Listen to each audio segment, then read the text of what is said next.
So one thing about me is I love stories, fairy tales, folk tales from all over the world. Like I just love stories. And I recently bought a Grimm Brothers fairy tale book from Five Below, and it has 99 stories in it. So they kind of cheated a little bit because in this book some of the stories are like not even a page.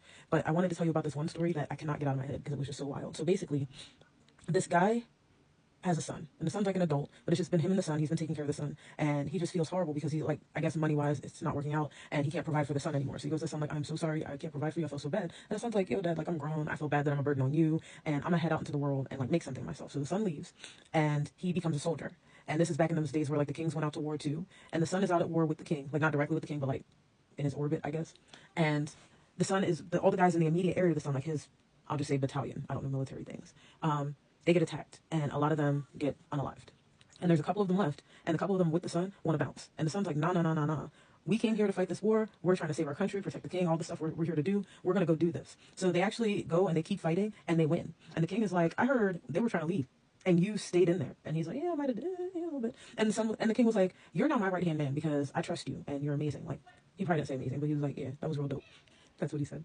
So then the son goes back to the town, and the king's giving him all these rewards and stuff, and the king, sees, I'm sorry, the son sees the king's daughter, and he's like, "Yo, who that? Who's shorty over there? She kind of, you know," and he goes to the king since they're now homies, and he's like, "Yo, what's up with your daughter though?" Which is crazy to say to anyone's father, "What up with your daughter though?" But he did, and the king's like, "Oh yeah, yeah, yeah. See, I am looking for a husband for her, but she's got this requirement." And the son's like, "Yo, like, what do you mean? Like, what kind of requirement? What I gotta give her a gift? I gotta make a certain amount of money? Like, you gave me a cool ass job, like you promoted me already, so that shouldn't be an issue." And he's like, "Nah, it's more serious than that. Her requirement is that whoever she marries, if she passes away first, they have to be buried next to her while they're still alive." And her reasoning for that was because she figured if somebody wanted to marry her, they have to love her so much they would never want to be with anyone else. Interesting. The son hears this and he's like, "I'm cool with that," because, and he didn't, like, the king didn't explain that whole reason. He's like, "I'm cool with that because I love her so much, I would never want to be with anyone else." And the king was like, "Huh, okay, cool." So they get married, and they're in it, like they're so in love, like they're so in love. But I don't know if this chick was psychic or what, but she got sick, and then she passed away. And dude was like, "I did make that deal. I did make that deal." Okay, so the king is like, "All right, you're gonna be put in this vault with her."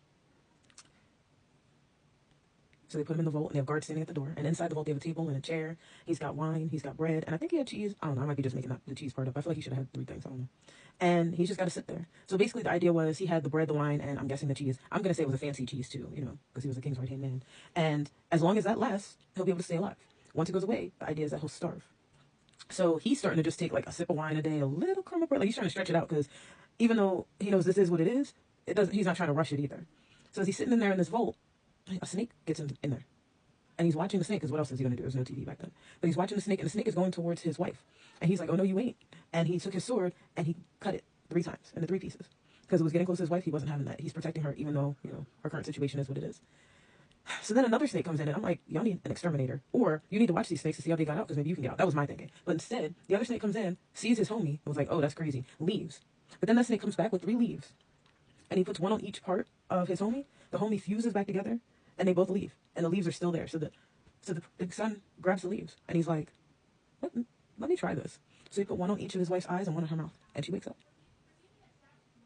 And she's like, "What happened?" And he was like, he told her the whole story, except for the leaf part. He took the leaves and he gave them to his right-hand man, because you gotta have somebody you can trust in life. And he gives the leaves to his right-hand man, and he's like, "Keep these, because I don't know what kind of trouble we'll run into in life, and if we need them, we'll use them." So when the wife comes back to life, she's different. And, the son was so sad that he hadn't seen his father in a long time. 'Cause remember, way at the beginning, this all started because his father felt bad for not being able to provide for him. So they take a ship, and they're going to see his father. He hasn't seen his father in a very long time. But again, the wife is different. And here's how. He's asleep one night. And because she and the skipper, which I thought about it because of Gilligan's Island. Yes, I'm Gilligan's Island rerun old. He's like the captain of the ship. Her and the skipper start hooking up. And they, while the son is asleep, they grab him and they toss him overboard. What they didn't know was his right-hand man saw them do it. Didn't say anything. Sometimes you got to move in silence. Real G's do it like a lasagna. And he got into one of those old lifeboats, rowed out, found the son, hooked him up with the 3-leaf treatment, brought him back. They rowed like they were in one of those rowing teams, and they got all the way back to the castle to see the king before the daughter was able to. Because the daughter's plan was for them to go back, her and the skipper, and say, "Oh no, father, my husband." But the husband got there first. And the king's like, "Yo, why are you here without the boat? Where's my daughter? What's going on?" He was like, "Oh, let me tell you about your daughter." And he tells the king what happened. And the king's like, "Oh yeah, word? Okay." So the king sees the big ship coming back, and he tells the husband, the son, "Go hide not in the vault, but go hide for right now. So the daughter gets off the ship with the skipper.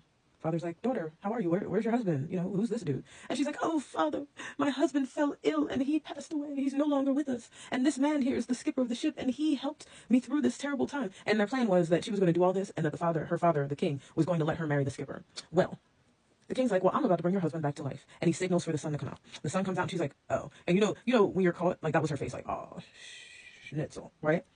So old stories are weird. I'm just going to preface this ending with this.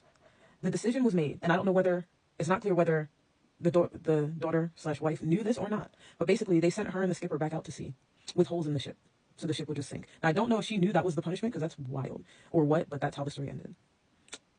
So I hope you learned something from this. I still don't know what I learned from this, but that was the story that I could not stop thinking about.